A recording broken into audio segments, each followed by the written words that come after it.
Music by नंदन राजधानी present by सीधी digital recording studio Ramuapur Bahraich. बोला बोला बाबा बैजनाथ की।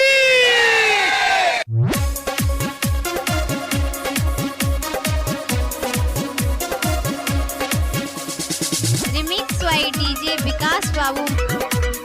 रुवारी म्यूजिक बाय प्रेम।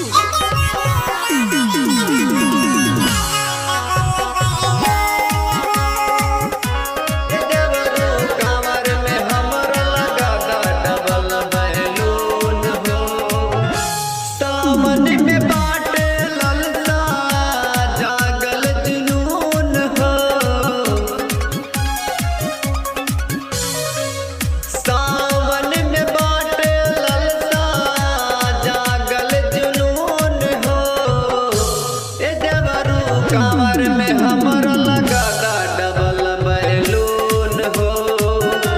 ए देवरू कांवर में हमर लगा डबल बैलून हो।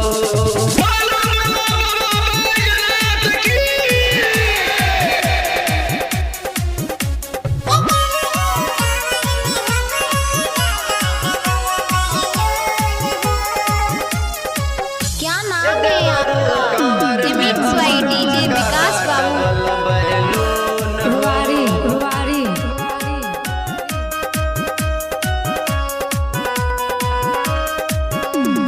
सावन के बाटे पावन महीना सब रंगल गिरवा सड़िया में, सब रंगल गिरवा सड़िया में। चिंता के बाटे रउआ बलमुआ चली न मुखिया के गड़िया में।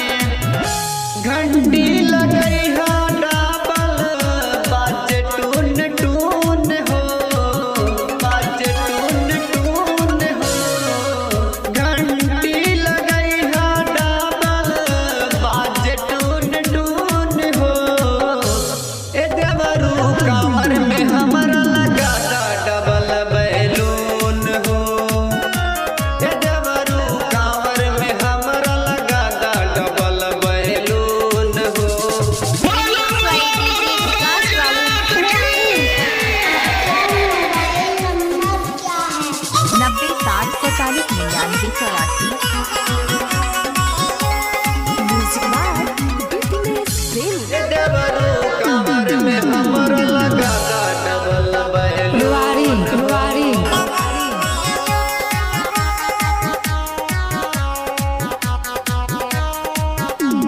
सबका से आगे ढारा बजलवा लागल बाड़ी ललसा हो, लागल बाड़ी ललसा हो।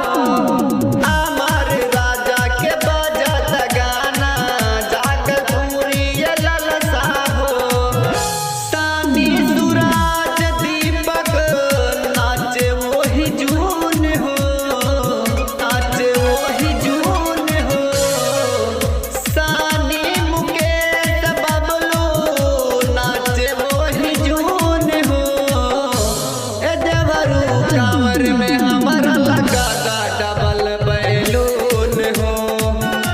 ए देवरू कांवर में हमर लगा डबल बैलून हो।